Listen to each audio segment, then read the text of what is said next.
여러분, 우리 동양적인 사고 방식에서 인간관계 지혜는 항상 이런 말을 하죠. 자기 자신의 능력에 3할은 남겨놓으라. 이 말, 3할을 남겨놓으라. 이 말을 많이 합니다. 즉 다시 말하면 모든 걸 다 드러내지 말고 능력의 일부는 숨겨놓으라는 것이죠. 우리 한국의 역사를 보면 좋을 때도 있었지만 거의 대부분은 이 한국 사람들의 감정적인 그 특징 때문인지 모르겠어요. 당파 싸움, 또 여러 가지 분리된 그런 싸움으로 그런 역사 때문인지 모르지만 우린 인사도 그렇게 하잖아요. 밤새 안녕히 주무셨습니까? 다 그 말은 밤새 아무 사건 없었죠. 이 말 하는 거나 다를 바가 없죠. 이런 사회 속에서는 자기의 능력을 갈무리해 놓고 숨겨놓는 것이 매우 중요합니다. 그래서 사회 속에서나 인간관계 속에서도 우리는 사실 솔직함, honesty 이런 거를 잘 경험하지 못하는 경우가 참 많이 있습니다. 특별히 체면 문화에 심화된 동양 문화권에서는 이런 문제가 많이 심화되는 것을 보게 되죠.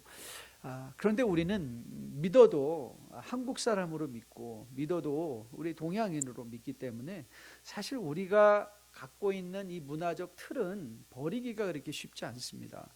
뭐냐면 우리의 정체성이 이런 문화적이라는 틀 속에서 만들어졌기 때문에 우리가 그 문화를 자꾸 공부해야 되는 이유는 어디 있는가 하면 우리가 한국 문화를 알고 또 초대교회 문화를 알고 왜 미국의 문화를 왜 알아야 되는가 하면 우리가 그 문화를 알지 못하면 나를 몰라요.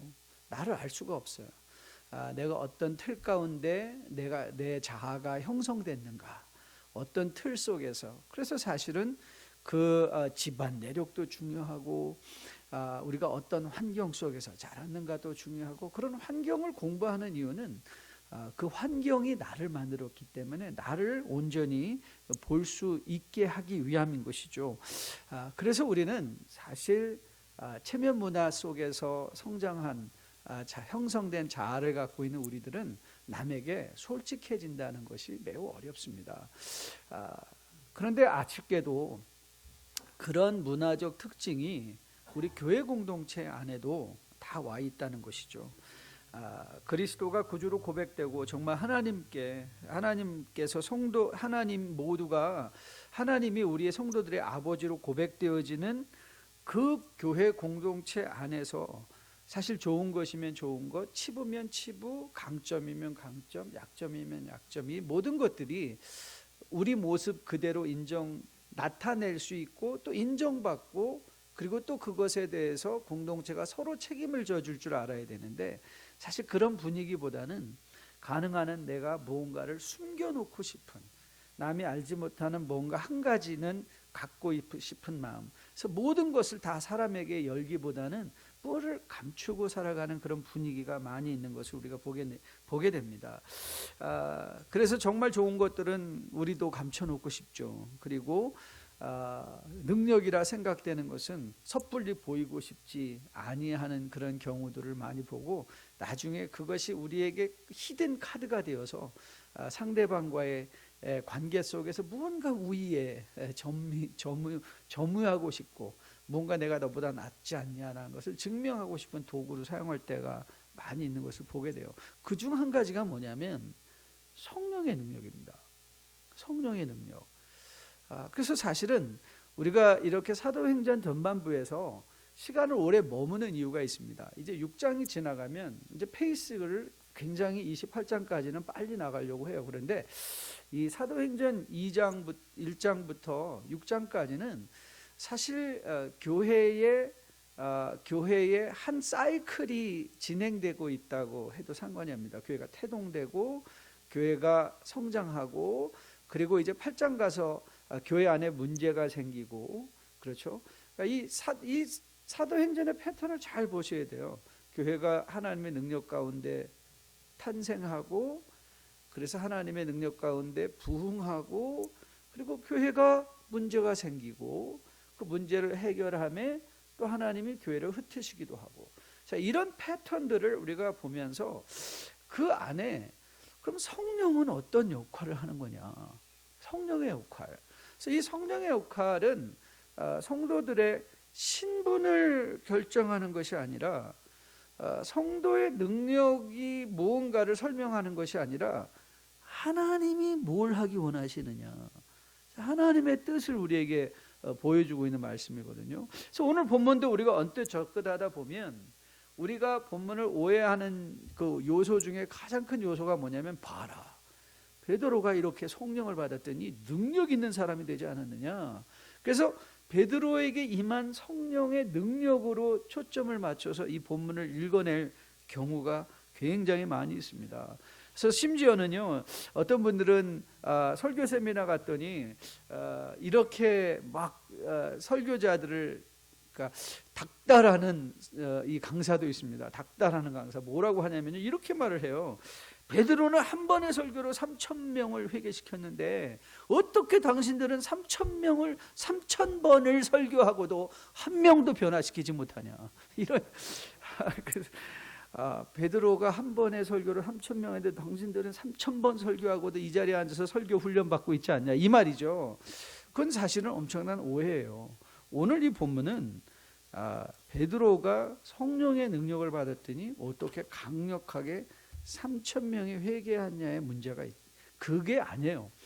오늘 본문이 우리에게 정말 말하고 싶은 것은 뭐냐면, 사도행전 1장부터 우리가 계속해서 주목해서 보았던, 도대체 하나님이 이 땅을 향한 구원의 계획을 어떻게 펼쳐가시느냐, How does God unfold His redemptive plan? 하나님이 펼쳐가시는 하나님의 나라는 어떤 나라냐? What kind of the kingdom that we belong? 우리가 이제 새롭게 속하는 하나님의 나라는 어떤 나라냐? 그리고 이 일을 이루어 가시는 하나님은 어떤 분이시냐? 사실은 사도행전이 말하고 싶은 게 이거예요. 하나님이 그 구원의 계획을 어떻게 펼쳐 가시느냐? 그리고 하나님은 어떤 분이시냐? 그 일을 이루어 가시는 하나님은 어떤 분이시냐? 그리고 우리가 속한 하나님의 나라는 어떤 나라냐? 이거를 우리가 이해하면요, 이제 우리가 걸어가는 걸음 속에, 나는 이런 하나님 나라 속에 있구나.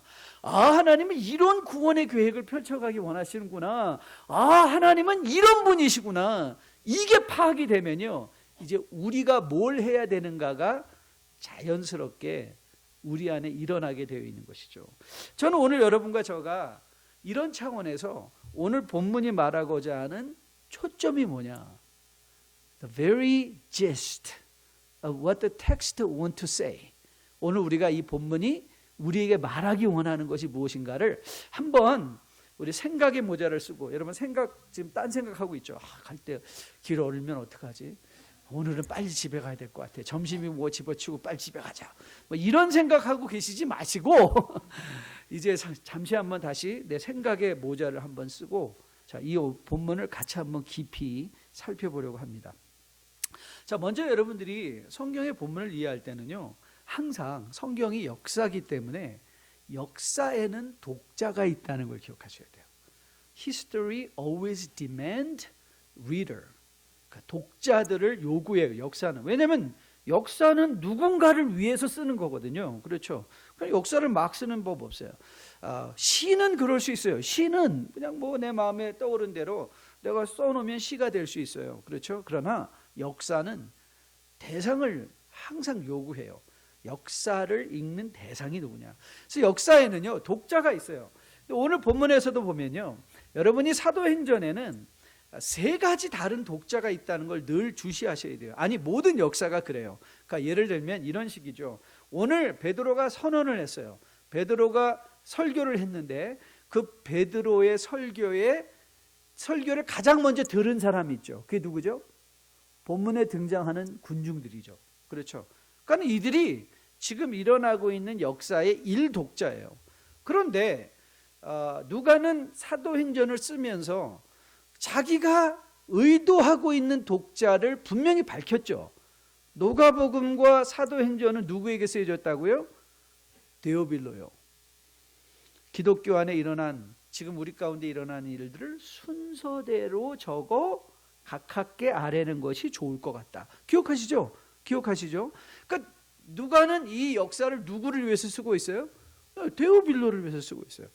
데오빌로와 더불어 누가의 시대 그 사람들 당대의 2차 독자가 있겠죠. 그렇죠? 자, 1차 독자는 본문에 등장한 사람들이고 2차 독자는 누구예요?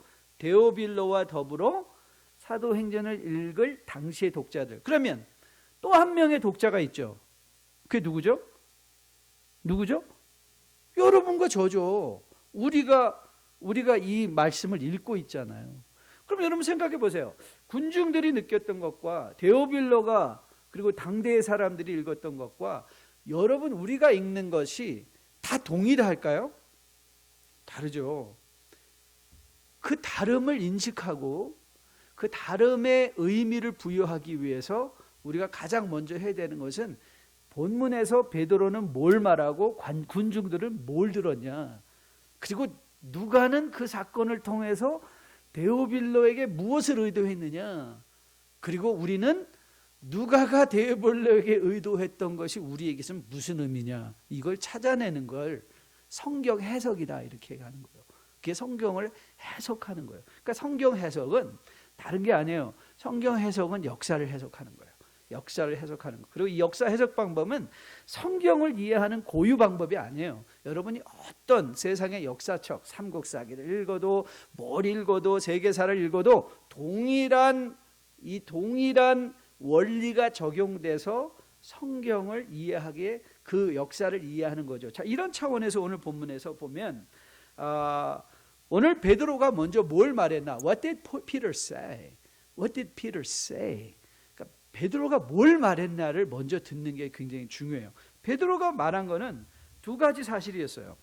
베드로가 말하고 싶었던 건, 여러분 그래서 성경은 복잡하지 않아요. 여러분 성경이 자꾸 복잡하다고 생각하시는데 우리 모든 설교의 모든 성경의 말씀은 말하고 싶은 게 사실은 굉장히 핵심적으로 몇 가지 단어로 요약될 수 있는데, 베드로가 말하고 싶었던 것은 예수 그리스도께서 죽으셨다, 그리고 또 뭐예요?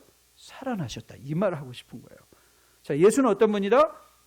죽으셨지만 살아난 분이다. 자, 이게 우리 기독교 신앙의 파운데이션이에요. 파운데이션. Christ's death and His resurrection. 이게 우리를 흔들고 허물지 못하는 우리의 믿음의 반석이 되는 내용이 바로 이거예요. 그리스도께서 죽으셨다 살아나셨다. 그런데요, 베드로가 이 주님의 생애, 살아계셨던 것, 죽으셨던 것과 이 땅에 오셔서 죽으심과 살아나심을 설명하는데, 그는 두 가지 증거를 제시했어요. 첫째는 구약의 증거였어요. 요엘과 시편의 말씀을 가지고 구약의 증거를 내세웠고, 자, 이건 주님께서 죽으셨다 살아나신 건, 그리고 성령이 강림한 건 그냥 막 일어난 게 아니다. 이미 구약에서 예언되어 온 것이 우리에게 지금 증거되어진 거다. 그래서 구약의 증거, 그리고 또 하나, 이 베드로가 또 주님의 죽으심과 살아나심에 대해서 32절을 보면 우리가 이 일에 다 뭐다? 증인이다 이렇게 했어요. 자, 그럼 보니까 구약의 증거가 있었고 또 하나 증거가 있어요. 우리들이 증인이다. 우리들이 증인이다. 그리고 이런 증거로 말미암아 이제 그리스도께서 죽으시고 살아나셨는데, 그로 말미암아 그리스도가 어떤 분으로 우리에게 다가왔는가, 또 두 가지 사실을 제시해요. 그리스도가 주님이시고 He is the Lord and He is Christ. 주님이시고 그리스도시다. 그리스도다. 이게 36절 말씀이에요. 36절에서 그렇게 고백한 거예요. 그리스도는, 예수는 주시오 그리스도시니라 라고 고백을 했어요. 그러면 여러분 이제 왜 누가는 이렇게 두 가지, 구약과 우리, 구약에서도 시편과 요엘, 그리고 또 예수님이 죽으셨다 살아나셨다, 그리고 또 왜 예수님이 그냥 주님이시다 그러면 되는데 주님이시고 또 그리스도시다, 왜 이렇게 누가는 의도적으로 2라는 숫자를 이렇게 강조하고 있을까? 그거는요, 구약적인 배경에서 보면 구약에서는 어떤 증거가 참이기 위해서는 한 사람의 증인으로는 절대 설 수 없어요. 그래서 항상 2명 이상, 두 가지 이상의 증거를 대라. 그래서 사실 오늘 베드로 이 누가는요, 그리스도를 설명함에 있어서 또 베드로와 더불어 그가 두 가지 이상의 증거가 오늘 우리에게 충만히 세워져 있음을 의도적으로 강조해서 설명하고 있는 것을 우리가 보게 돼요. 즉 다시 말하면 베드로 설교의 초점은 무엇이었느냐? 네, 그리스도가 죽으셨다 살아나셨는데 그분이 우리에게 주님이시고 그리스도시다. 주님이라는 건요, 주인님, the Lord, the Master 이런 뜻이고요. Christ, 그리스도라는 말은 Christ를 그냥 한국말로 쓴 거죠. 그리스도는 구원자, 메시아. 그러니까 예를 들면 히브리어에 기름 부음 받은 자, 그게 메시아인데요. 그걸 헬라어로 쓴 게 크라이스트예요. 메시아가 히브리어라면 크라이스트, 이거는 헬라어, 같은 말을 다른 언어로 말하는 거예요. 그러니까 메시아와 크라이스트는 같은 말이에요. 그러니까 하나님이, 예수님이 우리에게 주님이 되셨고 우리에게 구원자, 그리스도, 메시아, 기름 부음 받은 자가 되었다라고 말하고 싶은 것. 그러면 여러분 이제 오늘 이런 베드로의 설교를 들은 1차 독자들, 자, 군중들의 반응은 뭐였냐? 자, 뭐라고 적혀 있죠? 이 말을 듣고 그들이 뭐 했다? 마음이 어떻게 했다? 찔렸다, 이렇게 적고 있어요. 찔려. 근데 여기서 이 마음에 찔렸다는 표현은요, 우리가 마음에 찔리다 그러면 좀 이렇게 확 다가오지 않는데요, 이 말씀이 이 헬라어 단어가 사용된 단어가 뭐냐면 마음을 격렬하게 동요시켰다. agitate the mind. 여기서 아주 영어로는 이 표현을 극적으로 설명하게 vehement라는 말이 있는데요. 이 vehement라는 말은 아주 폭발하다, 막 극렬하다. 그래서 영어는 이 화났다라는 표현을 여러 가지 다양하게 설명을 하는데 여기서는 마음이 격렬하게 동요하여 흔들리고 있는 상태를 마음이 찔린 상태로 설명하고 있는 거예요. 그러니까 헬라어 단어가 그런 단어를 사용했어요. 그러니까 저거 우리가 이런 걸 보면서 그런데 그것이 굉장히 부정적인 차원으로 마음이 흔들린 거예요. 자기 마음이. 여러분, 우리는 여기서 잠시 도대체 우리가 생각하는 좋은 설교란 무엇인가에 대해서 다시 한번 여러분이 스스로에게 상기할 필요가 있어요. 여러분, 우리는 흔히 좋은 설교, 저도 처음 목회를 시작하고 나서는 저도 여기에 굉장히 많이 어리석게도 제 자신을 속였던 적이 많이 있어요. 많은 분들이 저한테 와서 목사님, 정말 오늘 설교 너무 좋았습니다. 목사님, 설교 너무 좋았어요. 짱입니다. 이렇게 말한 설교들을, 그런 거를 들을 때 제가 괜히 기분이 으쓱해지고 그렇지, 내가 설교 좀 하나 보네, 그런 생각을 했는데요. 그런데 알고 보았더니 우리가 많은 경우에 목사님 설교 좋았습니다 라고 하는 말이 I agree with you 이런 뜻이었어요. 내가 목사님이 한 말 맞아요. 목사님, 제가 오늘 목사님이 하신 설교를 제가 꼭 우리 남편한테 해주고 싶었단 말이에요. 근데 그 인간 오늘 안 나왔어요. 이런 분 많았어요.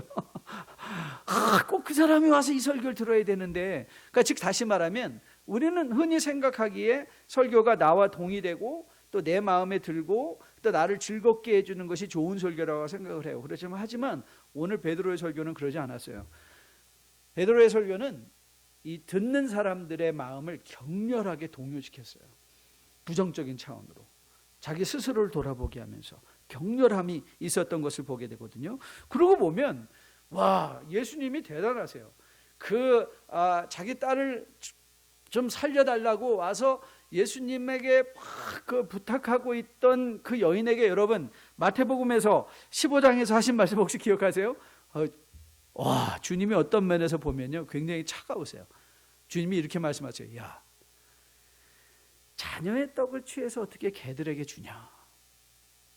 여러분, 다시 말하면 무슨 뜻이에요? 너는 개야, 이 말 아니에요? 그럴 때 이 여인이 어떻게 반응했죠? 주님, 그렇습니다. 그런데 올소이다마는 개들도 제 주인의 상에서 떨어지는 부스러기를 먹지 않습니까? 그럴 때 주님이 뭐라 말씀하셨죠? 여인아, 내 믿음이 크다, 이렇게 말씀하셨어요. 이 믿음이 크다. 만약 혹 여러분들이 이전을 나서면서 오늘 정 목사가 나한테 개라고 그랬어. 그럼 우리 교회 끝이에요. We're done. We're done. 주님이 하신 말은 이 여인의 마음을 요동시켰는데 그 요동시킴이 오히려 주님을 더 의지하게 하는 그 믿음으로 나타났다는 것. 오늘 본문도 보십시오. 오늘 본문에서 보십시오. 본문에서 보면 오늘 그 말씀을 듣고요, 이 군중들이 스스로에게 그리고 베드로에게 그 120 제자들에게 질문을 합니다. 질문을 해요. 형제요, 우리가 어찌할꼬? 형제요, 우리가 어찌할꼬? 이들이 물어요. 다시 묻습니다. 여러분, 이게 말씀의 가치입니다. 말씀의 가치예요. 말씀의 가치. 이건 조금 이따 좀 더 설명을 할게요. 여러분, 오늘 본문에서 제시하고자 하는 것이 뭐냐면 하나님의 말씀이 현재적으로 능력이 있다는 거예요. The very present power of the word. 하나님의 말씀이 파워가 있어요. 파워가 있어요. 여러분, 이 그리스도의 구원의 능력의 현재성을 오늘 우리에게 말하고 싶은 거예요. 예수님은 과거에 구원하신 분만이 아니에요.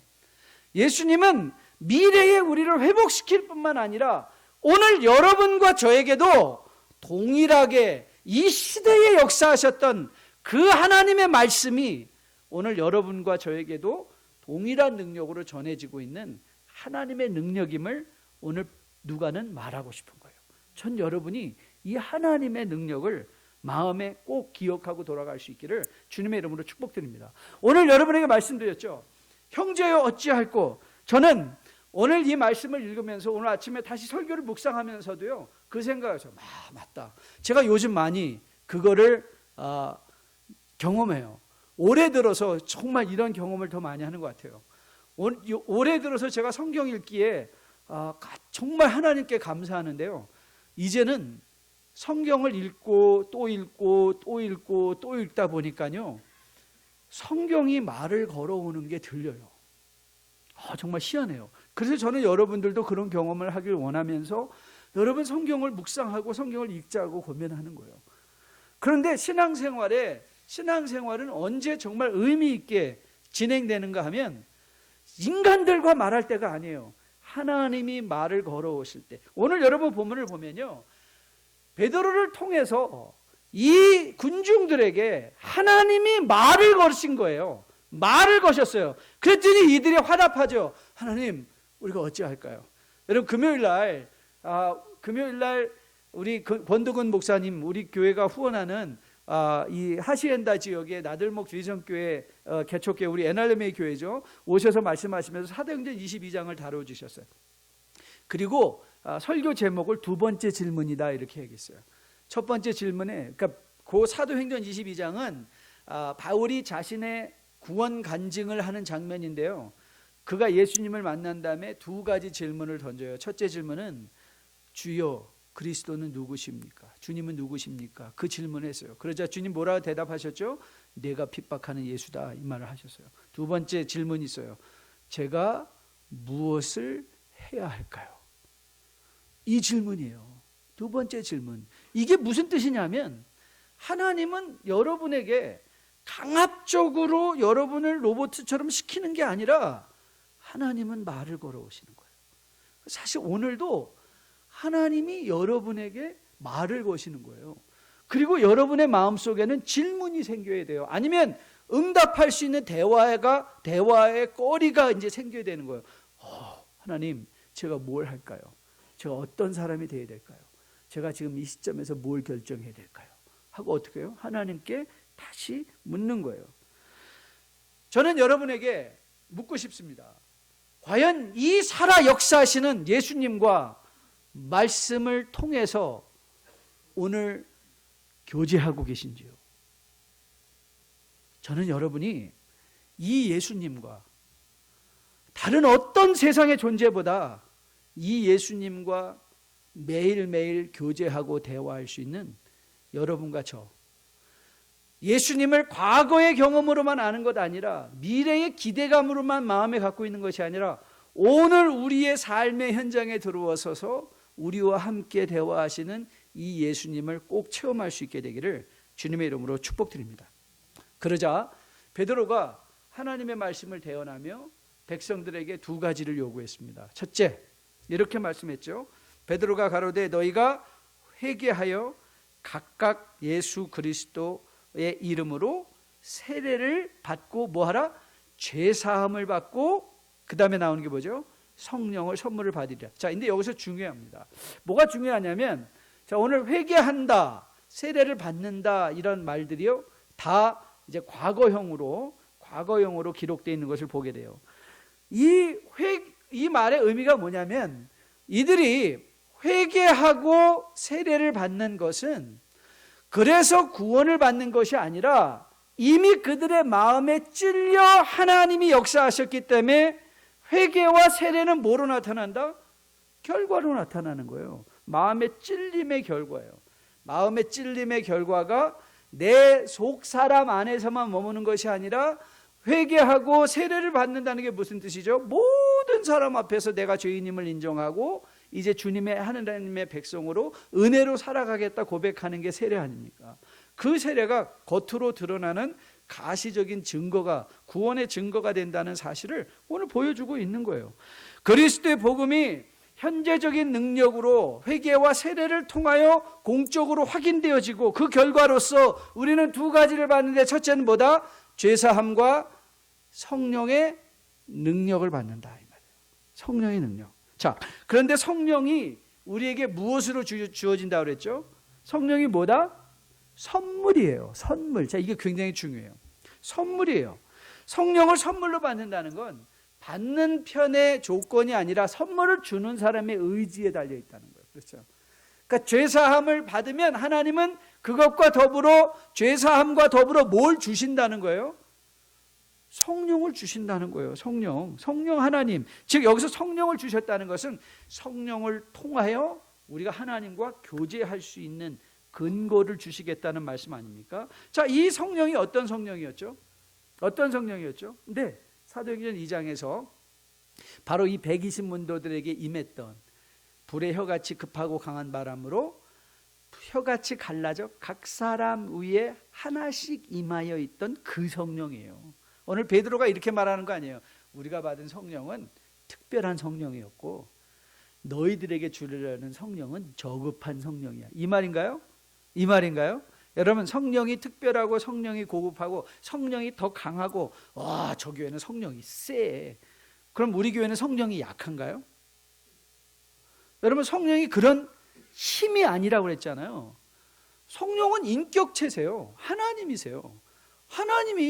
하나님이 어떤 교회는 세고 어떤 교회는 약하고 그러신가요? 아니에요. 하나님은 한결같고 변함이 없으신 분이에요. 성령의 역사는, 성령의 일하심은 성령이 세다 이런 말들은 여러분 현혹되시면 안 돼요. 그런 말이 아니에요. 오늘 베드로는 우리 안에 임한 성령은 강력한 최고급 성령이고 너희들은 아무것도 모르는 군중이니까 좀 저급한 성령을 줄게, 이 말 하려고 하는 게 아니에요. 베드로는 무슨 말을 하는 거죠?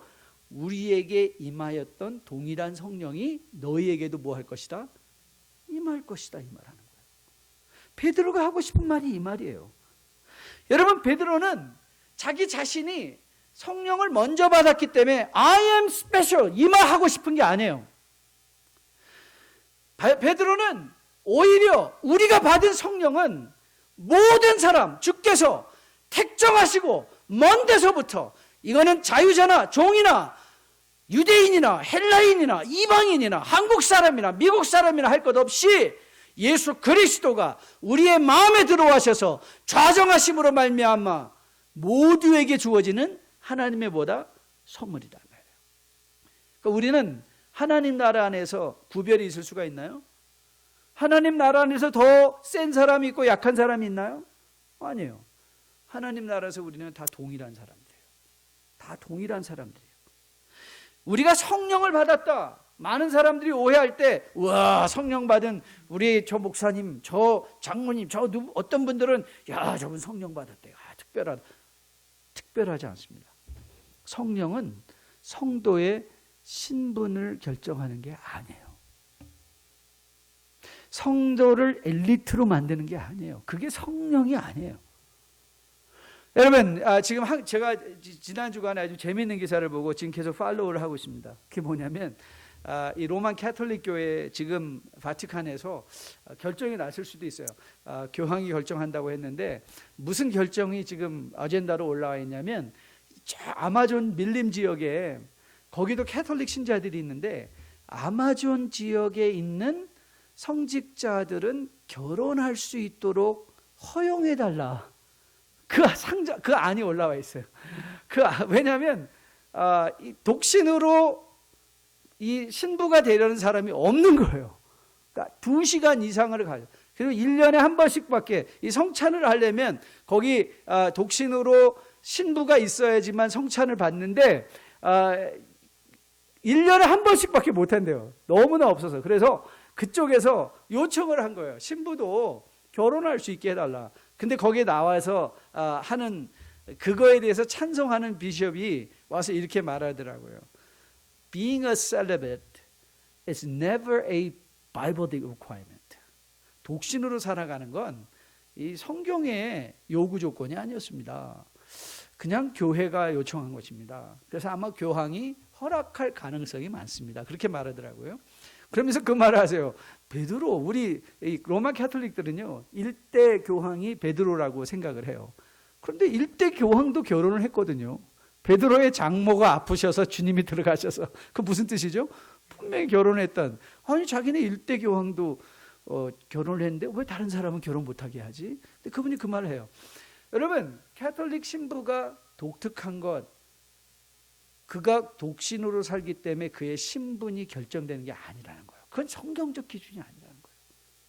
결혼을 했든지 안 했든지, 자유자든지 종이든지, 우리가 하나님 앞에서는 죄 사함을 성령의 역사를 통해서 그리스도의 구속의 놀라운 은총을 통해서 성령이 우리에게 임하시면 우리는 그리스도 하나님 앞에서 모두 다 동일한 존재, 동일한 하나님의 성령 앞에, 역사 앞에, 능력 앞에 노출되어 있는 존재들로 세워진다는 사실이에요.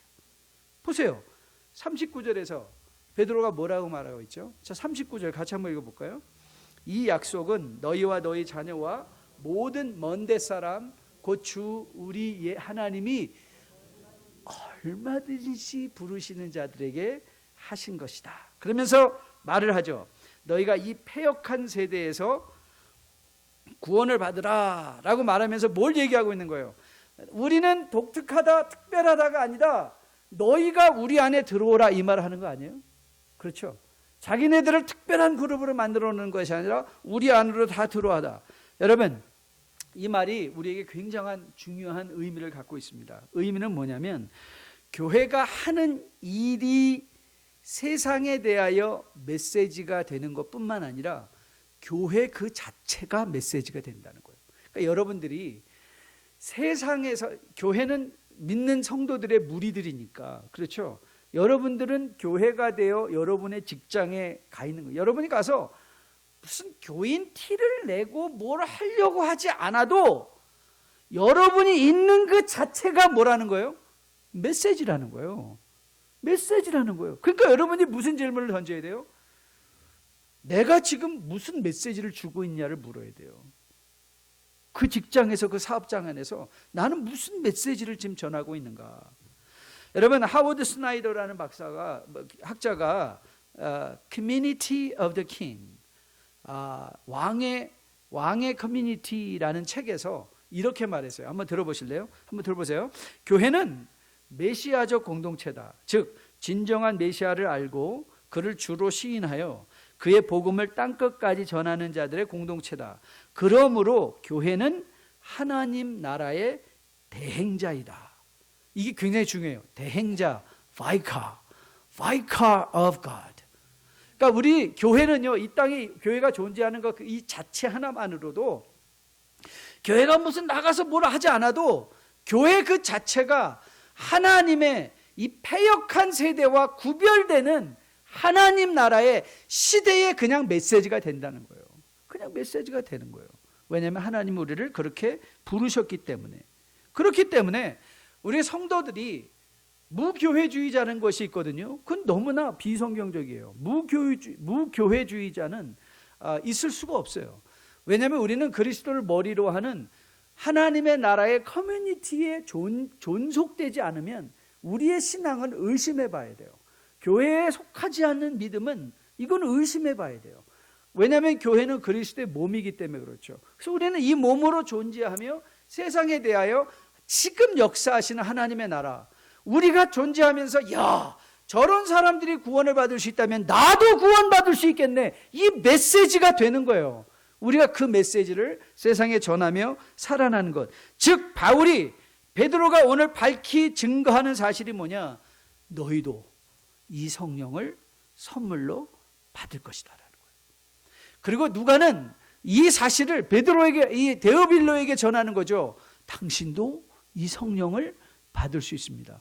그리고 오늘 여러분과 저가 이 사도행전의 말씀을 받으며 하나님이 여러분에게 이렇게 말씀하시고 계시죠. 여러분도 이 성령의 능력과 함께 이 세상에 메시지가 되는 삶을 지금 살 수 있습니다.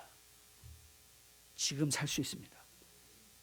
저는 여러분이 이 하나님의 말씀에 꼭 반응할 수 있는, 여러분의 마음이 반응할 수 있는 여러분 되시기를 주님의 이름으로 축복드립니다. 아유, 나는 아직 믿은 지 얼마 안 돼요. 나는 아직도 뭐 부족한 게 많아요. 여러분, 이제 그런 말 좀 그만하십시오.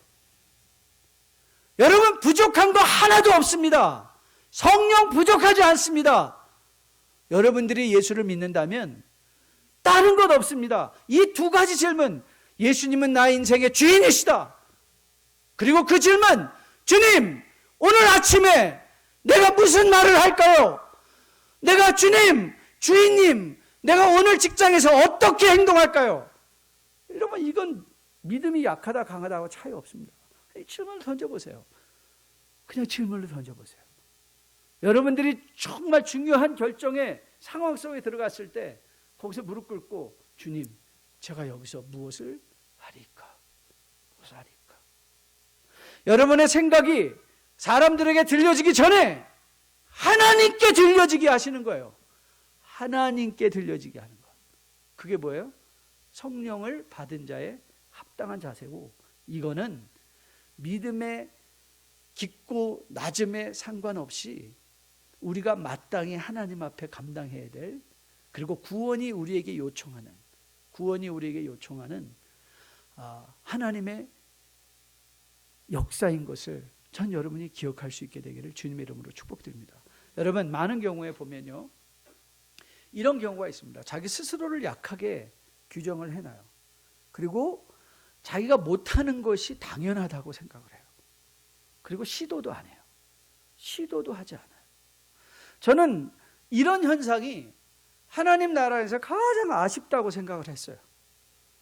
하나님은 이미 그리스도의 충만한 임재로 우리 가운데 오셔서 성령을 통하여 우리와 교제하시는데, 우리는 스스로 난 이거 알 수 없어. 난 이건 할 수 없어. 나는 이제 예수 믿은 지 1년밖에 안 된다. 그래서 뭘 안 하죠? 네, 시도를 안 해요. 시도를 안 해요. 나는 예수 믿은 지 한 달밖에 안 되기 때문에 성경을 안 읽는 것이 당연하다고 아니에요. 당연하지 않습니다. 하나님의 말씀을 10년 된 사람도 읽어야 되고요, 30년, 40년 된 사람도 오늘 이 말씀을 읽어야 되고요, 오늘 여러분들이 그리스도 안에 나는 하나님의 백성입니다 라고 고백하는 여러분이라면 여러분들은 하나님의 말씀을 읽으셔야 돼요. 그리고 그 하나님과 그 하나님이 말씀을 걸어오실 때 그 말씀에 응답하는 주의 백성으로 서셔야 돼요. 그래서 뭐가 되는가? 증인이 되는 거예요. 무엇의 증인이 되면 돼요? 그리스도가 어떻게 내 인생의 주인이신가의 증인이만 돼요. 그러니까 우리가 너무 내가 뭘 해야 될 것 같은 생각이 많이 들잖아요. 주님을 위해서 뭔가 해야 될 것 같은 거. 근데 사실 그렇지 않아요. 여러분이 하셔야 돼요. 무슨 손으로 해서 자신의 신분을 증명해야 될 것 아무것도 없어요. 매일의 삶에 하나님과 예수님과 교제를 하다 보면 사람들은 나의 언어 행실을 통해서 알아요. 아, 저 사람은 그리스도의 증인이야. 그리스도의 증인이야. 저 사람을 보면 그리스도가 보여. 그 사도행전 13장에 가면 이제 안디옥 교회를 통해서 그리스도인들이라는 호칭이 붙기 시작해요. 호칭, 크리스천. 여러분 잘 아시죠? 크리스천이라는 말의 의미가 뭐라고 그랬죠? Christ-like person. 그러니까 어거스티니안 하면 이 뒤에 헬라어에 an이라는 전미어가 붙으면 앞에 붙은 사람의 사상이나 앞에 붙은 사람의 모양을 쫓아가는 사람이다. 그래서 어거스티니안 하면 어거스틴이라는 사람을 쫓아가는 사람이다. 크리스천 하면 무슨 뜻이에요? 그리스도를 쫓아가고 그리스도를 닮는 사람이다.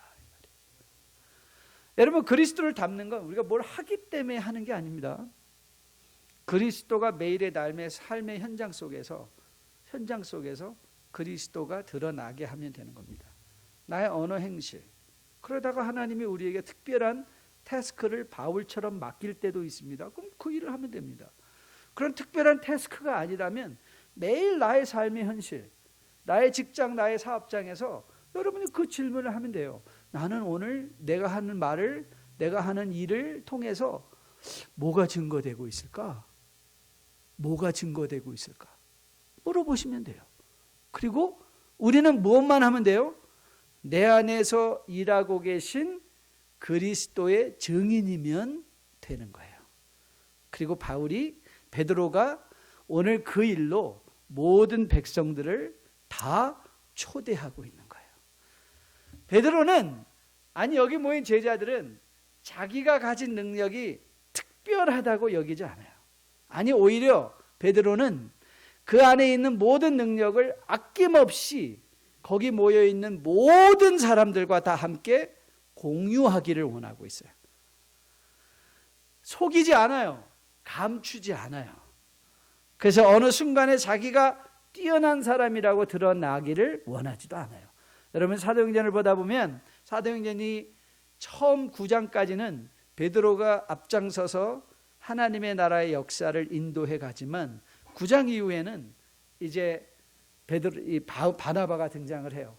바나바가 베드로의 그 전통을 이어받아서 또 바나바가 주장이 돼서 앞서가다가 이제 어느 순간이 딱 되면 바나바와 바울이 하던 말이 바울과 바나바로 바뀌고 또 바울로 가요. 그리고 28장에 가면 바울의 이름은 또 사라져버려요.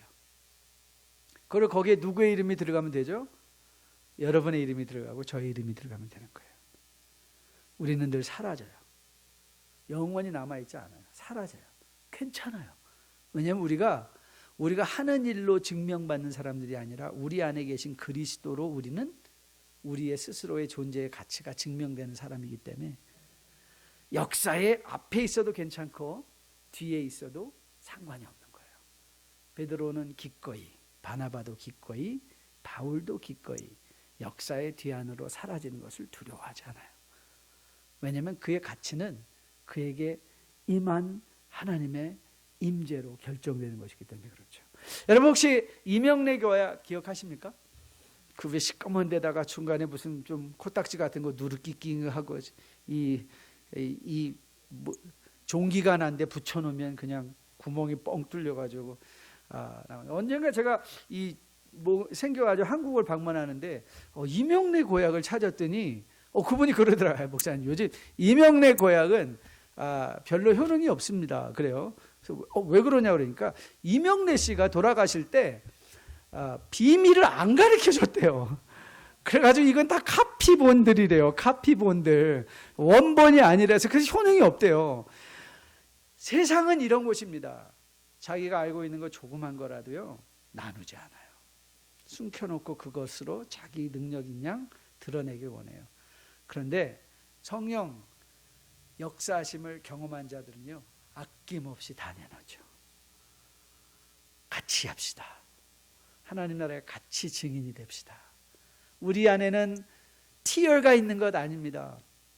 하나님이 여러분과 저를 어떤 면에서는 기능적으로 목사로 부르시고 장로님들로 부르시고 집사님들로 부르시고 권사님들로 부르실 수 있어요. 그것이 우리의 신분이 아니에요. 그 우리의 일꾼의 일일 뿐이지. 우리는 그 일로 하나님을 그리스도를 증거하면 그걸로 족할 뿐이죠.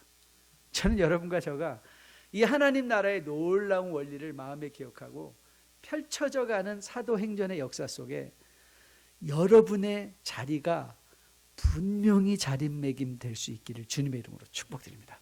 하나님의 일하심에 방관자가 되지 마시고 여러분의 직장에서, 가정에서, 이 세상에서 하나님의 일에 동참자 되시는 여러분과 저 우리 모두 되기를 주님의 이름으로 축복드립니다. 우리 다 함께 일어나서 마지막 찬양하려고 하는데요. 마지막 찬양은 그리스도께서 이 세상을 향하여 갖고 계신 꿈이에요. 세상 모든 민족이 구원을 얻기까지 쉬지 아니하실 이 하나님, 그리고 그 일에 여러분과 저를 부르셔서 오늘도 나로 하여금 그 직장을 가게 하시고 그 사업을 문을 열게 하시고 오늘도 거기에서 우리에게 다만 요청하시는 건 나를 위해서 몸을 불사르며 일해라가 아니라 그냥 내 안에 역사하시는 그리스도를 보여줘라. 너의 일하는 걸 통하여 보여주라. 너의 사는 모습을 통하여 보여주라. 너의 언어를 통해서 보여주라. 청하고 권면하시는 그 하나님의 말씀에 아멘으로 응답하실 수 있는 우리 모두 되기를 주님의 이름으로 축복드립니다.